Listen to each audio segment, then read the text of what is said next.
Do you mind if I? No, no. Hi.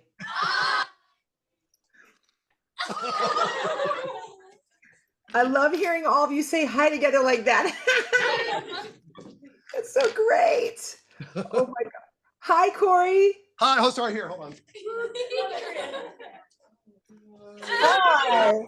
Nice to meet you. Nice to meet you too. Oh God, I was just listening to it again. Um, I cannot tell you. So my husband, Rob, he's a musician and he's a jazz musician. He also plays, rock, and he's in 5 different bands right now. But he sent me a text one day and he goes, honey, there's a group of students, and they're called the South Vocal Ensemble, and you have to listen to this. And so, very few people can do what you guys did. Okay, I'm just going to say that. And it's not just like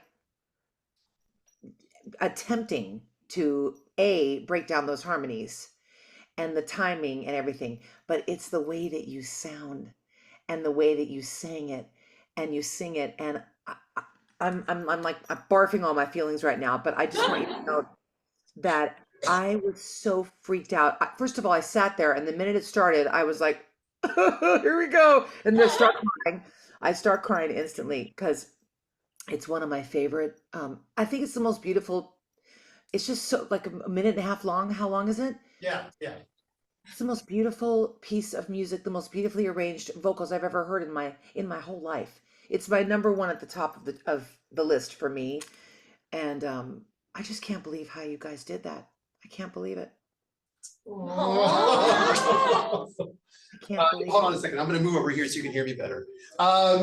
So, can you talk a little bit about what that was written, I guess, maybe a year or two before you were born. Is that right? Like 66, 67?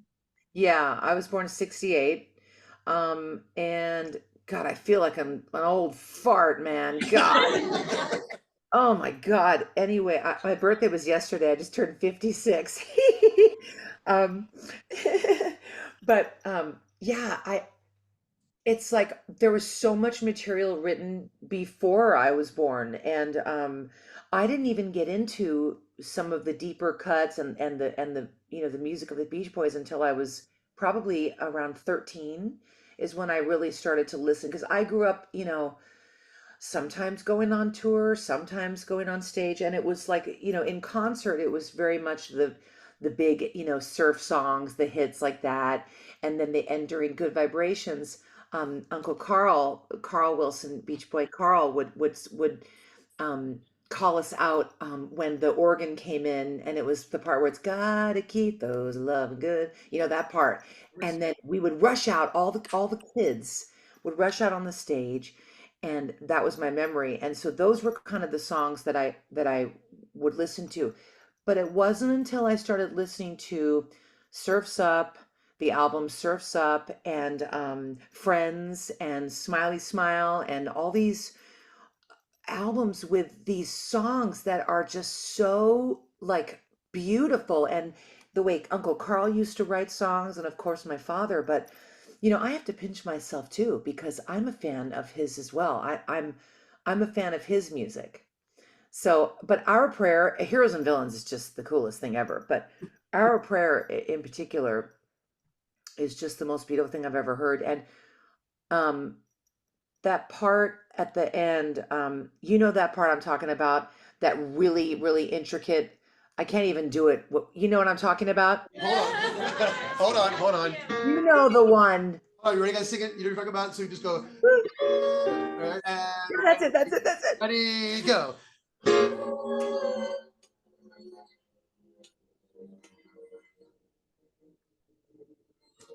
Yeah, it's hard. I don't know where to do that. I know. But that's the spot you're talking about. Yes. That's the spot. When I hear that, I mean, do you guys, how did you feel when you first heard this? Were you taken aback by it too? Let's see. Who wants to talk about that? Maddie, come up here so that you can be seen and heard. Um, my brother loves the Beach Boys, but I've only ever heard like the really upbeat stuff. And like I'd heard Heroes and Villains before, but I'd never heard Our Prayer. And I was like listening to it and I was like, this is so like hauntingly beautiful, like, and so intricate for like something that seems so simple. And it was very fun to sing. Yeah. I love that. And tell me what parts do you sing? Where are you? You're on the Hi. top. My sister usually sings all the high parts. She's very much soprano, and I've always been an alto, and China's to the altos. But you guys, now have you heard the Wilson Phillips version?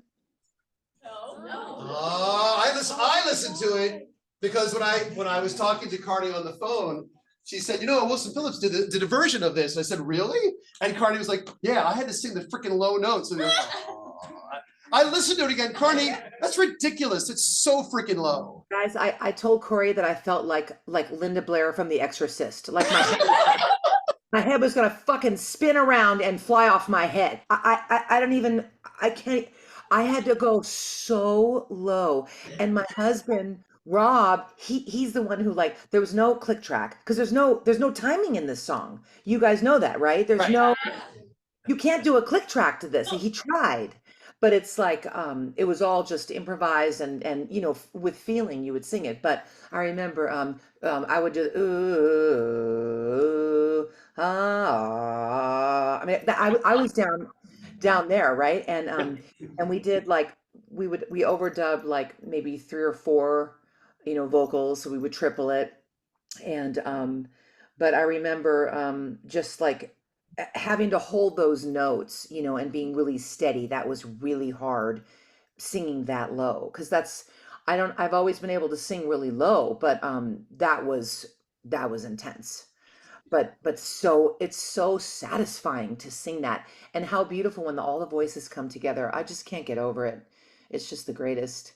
So I'll tell you what we ended up doing. So before we even started singing it, I talked all about your dad, and I gave as much of the stories I possibly could based upon what is considered to be factual. And obviously there's a lot of things out there that it's hard to say what did this really happen, did not really happen.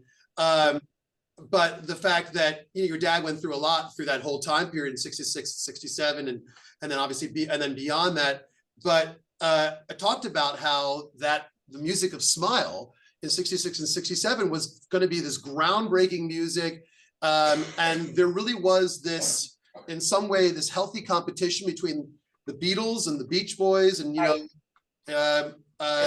Carnie's dad heard the album Rubber Soul, which was one of the best Beatles albums. Yeah. It's a great album. And he's like, oh my God, we got to do something like this. Listen to this album. It's and that's where Pet Sounds came from. That's right. And then Pet Sounds comes out, and then the Beatles respond with Revolver, which is another crazy album. And then Brian was like, all right, we're gonna follow that up. And so he started doing Smile. And that's where that kind of came about. So I told that whole story, and I had to say, I apologize if I'm going too far, and you can stop me, Carnie. But I think in this generation really understands and can identify much more with mental awareness and what it's like to handle the stresses of life and what it's like to deal with those things, which back in 1960s was all poo-pooed, and it's like, oh, we don't talk about that kind of stuff. Would you agree with me on that? I don't want to go too far by saying these things. No, you're not going too far. No, I think it's really important because he was always sort of, I mean, I like to call him a genius. I think he is. There's some genius in him, and just being so innovative and doing things that nobody did back in 1966. And I think that much of his songwriting came from his pain, and also just something very divine. I once asked him, I said, how did you write God Only Knows? And he said, I didn't write it. And I said, what are you talking about? And he said, no, God wrote that. And I said, what? I didn't expect him. I said, is that like a love song? He said, it's a religious song. And I thought it was like, I may not always love you as long as there are stars above you. But it's about God. Like, I don't know, where would I be without you, my higher power, or whatever that is. Hmm. So he's very spiritual. And so I think a lot of his inspiration is just very much divine, and he doesn't know where it comes from, really. But I think that I've always been drawn to his melody and his melodies and his arrangements, because Oh, yeah. he always was a very insecure lyricist. So he did have so much help during the years with co-writers that were stronger in lyrics. He was more of the music. I mean, he did both, but his arrangements, I think, are what are to be celebrated forever. And I mean, I have a memory of can you imagine Paul McCartney coming over your house? God. Imagine that. I was, first of all, he was like, it was like 1970, I think 1977. So I must have been like, no, it was earlier. It was like 1974. I was really young. And he was like in those like feathered hair, like really hot. He looked really hot. He was like, he's like total cutie. And he wore all white, and he had red patent leather boots on. And he came to the piano and we sang My Bonnie Lies Over the Ocean, this really like crazy weird little song. And I remember him playing, and I think started to play the piano for him. I was so happy he was there. I myself love Wings. I love Paul McCartney and Wings. And don't get mad at me, but I almost like them better than the Beatles. I know that sounds crazy, but I myself am like, I can't get over Wings. And so like My Love, the song My Love. So and Let Him In. I mean, just that simple song Let Him In is just the sweetest. So if you don't know that music, go listen to Wings. But I mean, I think I dragged out this answer along really far. But I go off on a tangent always, but like Dad, I think Dad and Paul have always had this healthy sort of competition. And I remember when I went to a concert at the Greek Theater in Los Angeles, and there was Dad on the stage, and he's singing God Only Knows. And Paul McCartney walked into the theater late. He was late, and he came through the front entrance, and everybody could see him. So all of a sudden during the song, everybody started screaming and applauding because they recognized Paul coming into the thing. And all of a sudden my dad's like, God only knows what I'd be without Paul. It was so cute, and everybody was screaming. But we went backstage after, and Paul had a rose for my dad. and and it was really funny because they had this thing, like Dad would go, um Pet Sound, I'm sorry, Sergeant Pepper's, Paul. And then Paul would go, good vibrations, Brian, good vibrations. And they have this little, like, almost like this tug of war with their words, but they just honor each other so much. And to think about how they influenced so many musicians and artists, songwriters over the years is tremendous. It's tremendous. Oh. But back to mental health. Okay. Back to mental health. I think that music heals, and that's me. I think harmony in particular Yeah. is I don't know what I would do without harmony. And I don't know about you. I mean, I'm sure that if you're sitting there, then you are affected by music and singing and harmony in some way. But I know that I could not live without it, and that I started when I was about, well, I started singing harmony very young. But when I was in high school and junior high, all of my free periods, I didn't want to study. I had shitty grades. I hated school, but I loved the performing arts. And I used to get all my friends around the benches, where we would eat our lunches and stuff. And I would say, we have to sing harmony right now. So we would sing like, the Eagles and Fleetwood Mac. This is all the stuff that I grew up with. My favorite harmony in the world. And I have one funny story. So I'm obsessed with Don Henley and Glenn Frey, their songwriting. I think it's the Eagles. I can't even, like, I think they're like some of the greatest. But Don Henley wrote a book, and my dad was at a session signing autographs, and Don Henley came, and he had his book, The Walden Woods Project, and he said, Brian, would you sign my book? And so my dad wrote, the Eagles are a great band. Love, Brian Wilson. And Don was so excited that Brian Wilson signed his book. And so he starts walking away, and all of a sudden my dad goes, Don, come back here.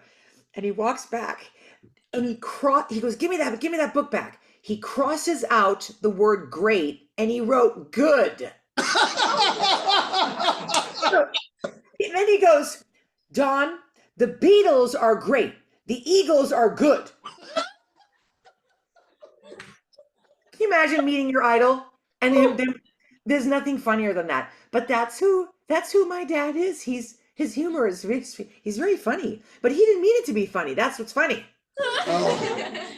All right, Carnie, I've got a story for you. This is the time I met your dad. The one time I met your dad. So I won this competition. He was playing in the Philly area at the Keswick Theater.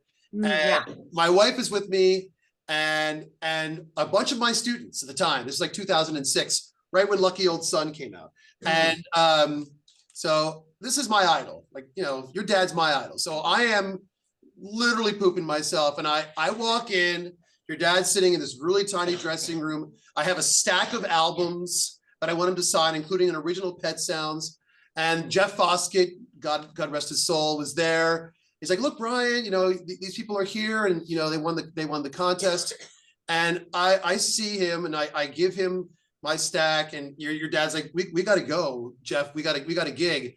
And I go outside and I sit down on the floor. All right, because I'm having like a collapse mentally because I can't handle this. And I'm just like doing one of these things. And my wife comes out and goes, what the hell are you doing? I said, hun, I can't handle this. I can't handle this. And she goes, you get your ass up and you go back in and you talk to freaking Brian Wilson now. Do you hear me? I love her. She's fantastic. Thank God for her. Yeah. So the end of the story was he like did not want to be dealing with this at the time. And I understand that, so we're up there and Jeff's like, let's take some pictures. And I could tell that he did not want to be dealing with this crap. So, and then again, sorry, Maria, I know you're going to see this in the recording afterwards. God bless her. We all stand up and my wife puts her arm around your dad, rubs his back and goes, it's all right, Brian. We love you. We're just here because we love you. We love your music. And he goes, oh, okay. He smiled and we took some great pictures together. And I turned and I just like mouthed thank you to my wife because I didn't know how to handle the situation. It was a very intense, the whole process was very intense for me. Oh God, I love hearing that. That was so sweet of your wife to do that.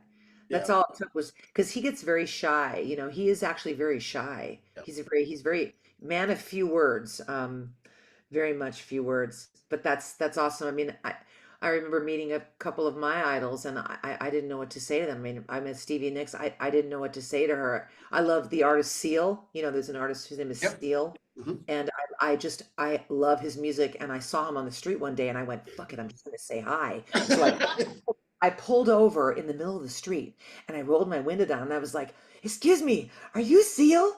And he goes, "Why, yes, I am." And I said, "Hi, I'm a singer. My name's Carnie Wilson, and I just want to tell you something." And he goes, "Yes." I said, and this is what came out of my mouth. I said, "Your music is inside of my soul." And that's what I said to him. It was the lamest fucking thing I've ever. Inside of my soul. It's like I didn't know what to say. So like I get it. Like what do you say to the people that inspire you and make you feel that way and make you love music like that? It's just because that's the moment you have, and then it's like, what do you say to them? Oh, it's such a trip. Do you guys have questions for Carnie? Like anything you just want to ask her? Like maybe what's it like being on The Masked Singer, or what? You can ask me anything. No, we're shy. We're shy. Go ahead, come on, come back up again. What? When I told my mother I was meeting you, she was so proud of herself. She was like, that is the only group I've ever gotten on the Masked Singer. I recognized them immediately. Are you serious? Was that so stressful? Like, I imagine that'd be like intense. It was the hardest thing. I mean, next to Chopped on the Food Network and yeah, I would say giving birth, Chopped, and the Masked Singer.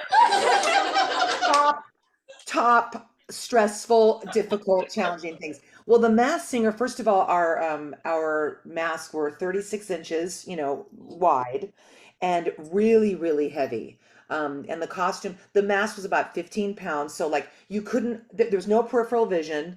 And so when we would sing, the eyes were way up here, the eyes were up here and the mouth was like up here. So I don't know how they would hear us, but they have you record vocals as backup because sometimes people freak out. Not everybody's like a professional singer. They have athletes or whoever. So they have it as backup. So they kind of mess with your vocals a little bit to make it sound better because it's very nerve-wracking and it's almost impossible to do that with that microphone. But we couldn't walk because we had those big dresses and like you would turn and then it would take like 3 minutes for the dress to fall.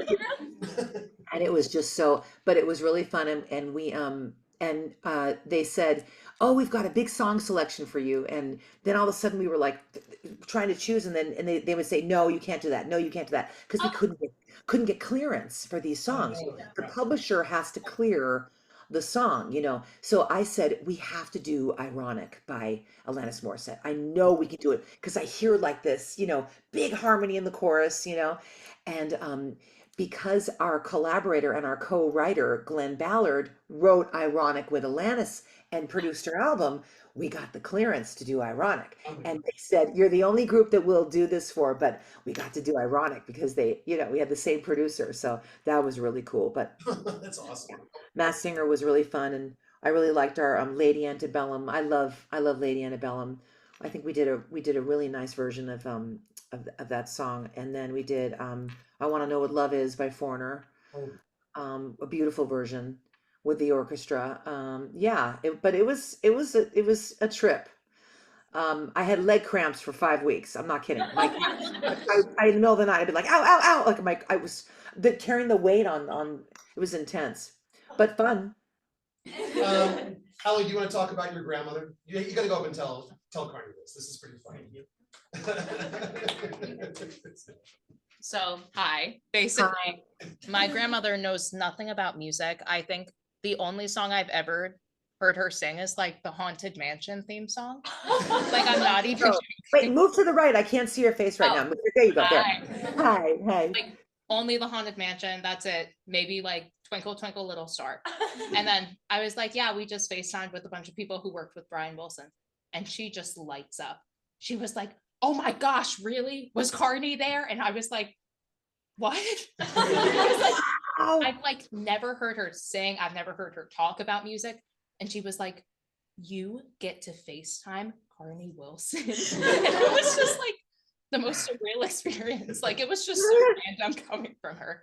But I love that. She was ecstatic, and she will be ecstatic that we're having this conversation. I think we're recording this. So hi, Grandma. Hi, Grandma. Well, I want you to know that When You Wish Upon a Star inspired my father to write Surfer Girl. So if you think about da da da da da da da da da da da da, and you think of like when you wish upon a star, it's like it has the same kind of like movement, Interesting what inspired him for that. And he wrote it when he was 19, and I think he got an F in school. He got an F in music theory. He got an F from his music theory teacher. Got an F, and you know what he did? Like 40 or 50 years later, he went back to the school and they changed his grade. No. Bet your ass they changed his grade. You better change that grade from an F to an A right now, right? Yeah. I mean, come on. What else?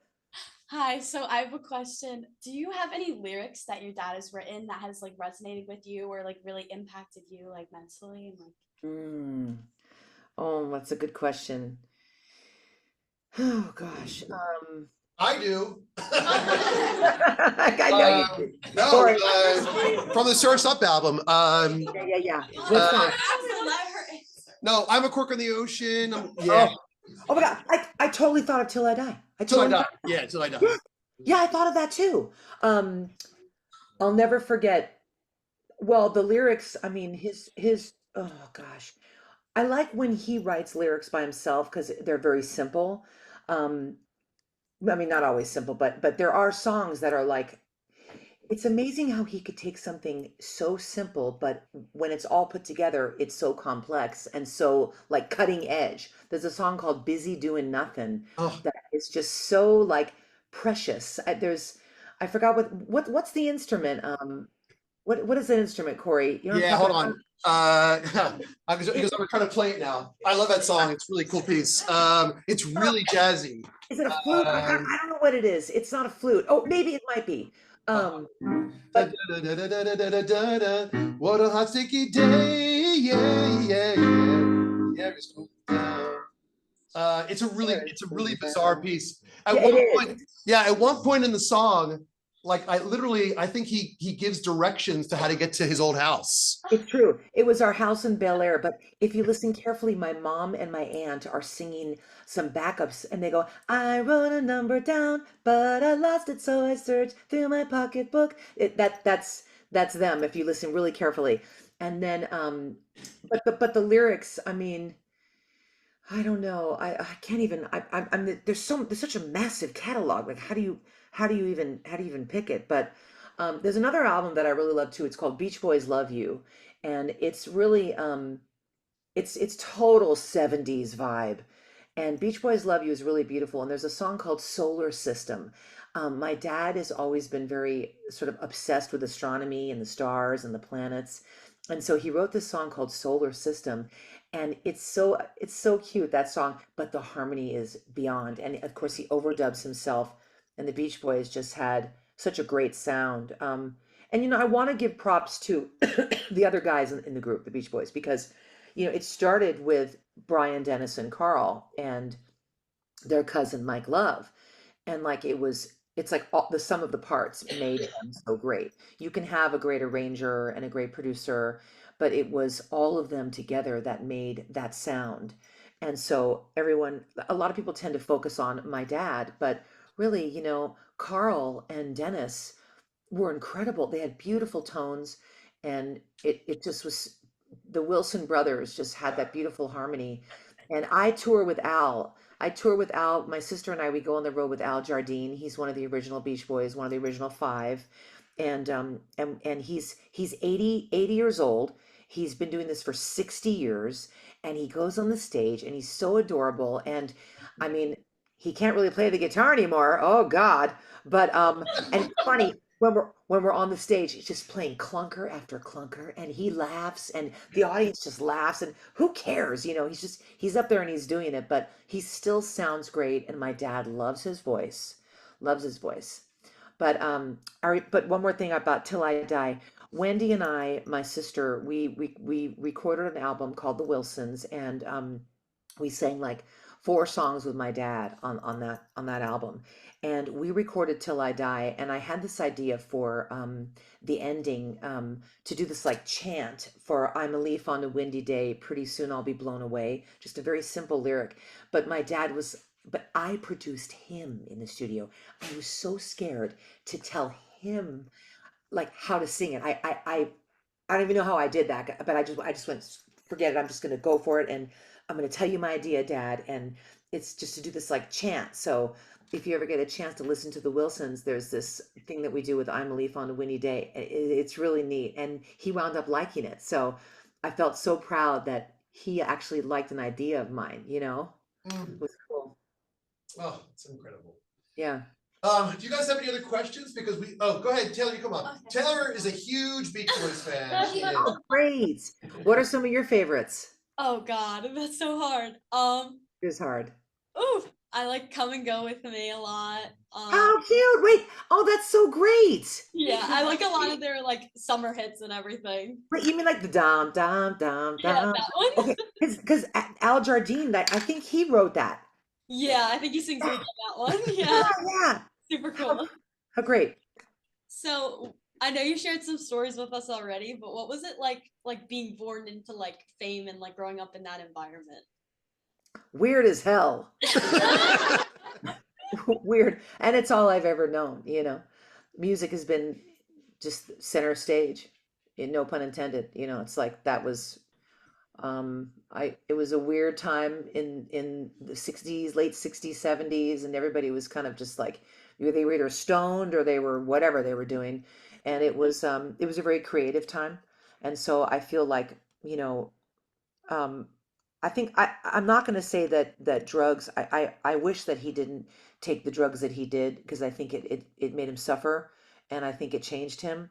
But I think that he was insecure, and growing up in a house it was very unpredictable. I mean, any time there would be another person just coming over.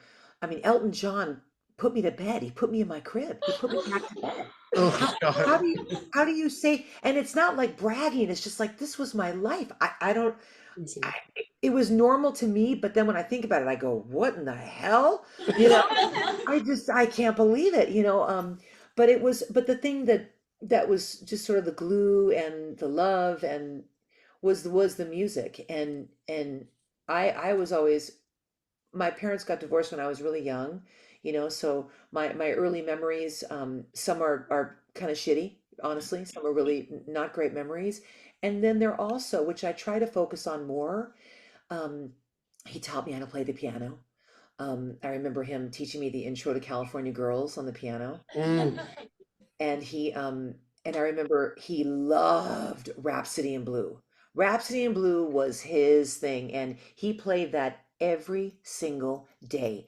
He was very much a man of repetition. He was stuck on his things. He loves Jerry Lee Lewis, so he would play like just like basic like chords, like rock and roll stuff that like Jerry Lee Lewis would play. And then also he played Be My Baby Yeah. by the Ronettes every single day. That was just every day. So it was a strange experience, but it was all that I knew. And my mom, she's a great mother, and really would talk to my sister and I when we were young, and she would say, your dad is not like a lot of other dads, and I know we don't, eat dinner around the dinner table and stuff, but he loves you, and he's a genius, and one day you will appreciate the music that he's contributed to the world. And I have. And so as odd and painful as some of my childhood was, I'm so grateful that I was exposed to that music. And not a day goes by, you guys, that I don't appreciate and honor and worship um him. And now he's not touring anymore. He's not really singing. He's in the very beginning stages of dementia, so we're going over there more. And I was there for Easter, and I held his hand for like 3 hours, and he was so cute. He kept going, "You're my daughter. You're beautiful. You're my daughter. You're my daughter." And he would hold my hand, and I'd say, "I love you, Dad." And then we sang Your Song by Elton John. That's my favorite Elton John song. Your Song is the most stunning song, and he started singing it with me, and it was really, really sweet. So I think that music is our connection. Plus, we both love Frank Sinatra. Obsessed with Frank Sinatra. Oh, yeah. Do anybody like Frank Sinatra? Yeah. I mean, is there anything better than Frank Sinatra? God, Ella Fitzgerald. Oh, she's amazing. Yes. Oh, forget it. Just, God. Oh, but Dad loves Frank. So, but I asked him to sing. It's called Something Stupid. He sings it. You like that? Right? So I was like, "Come on, let's do it, Dad. Let's do it together. Let's do Something Stupid." And I said, "Please, would you sing it with me?" And he is so funny. He goes, "I'll call you back with my answer." I hang up the phone. Literally a second later, the phone rings, and I go, "Hi, Dad." He goes, "Carnie, my answer is no." And I said, "Why?" And he goes, "Because there's only one Frank Sinatra." So I said, okay. But I was like, oh, I had all these ideas. I had so many ideas for us to, oh, and that other one, what's that one? Oh, wait, the September or what's that one? I had so many ideas, you guys, hearing Dad's harmonies in the background and him doing Frank. I really wanted him to cover Frank. I wanted him to do an album of Frank Sinatra. I thought he would have really would have been a cool take on it. Yeah. Well, Carnie, we're about to run out of time, but we want to sing our prayer live for you if you don't mind. Oh, please. Okay. I think you have to turn the volume down just slightly because it cut out before. I don't know if that was, let me see if, Yep. turn your volume down just a tiny bit. Okay. Oh my God. I'm going to be singing along with you. Ooh.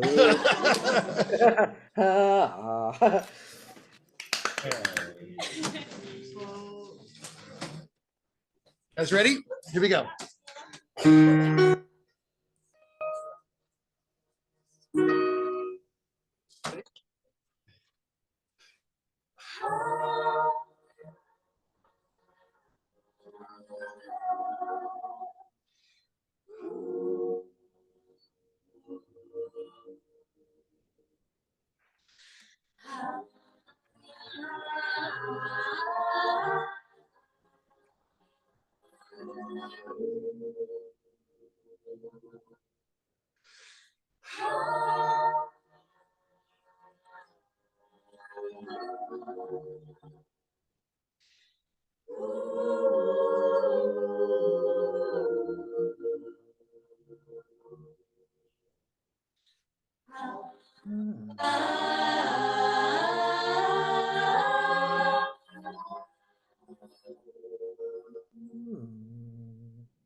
Yay!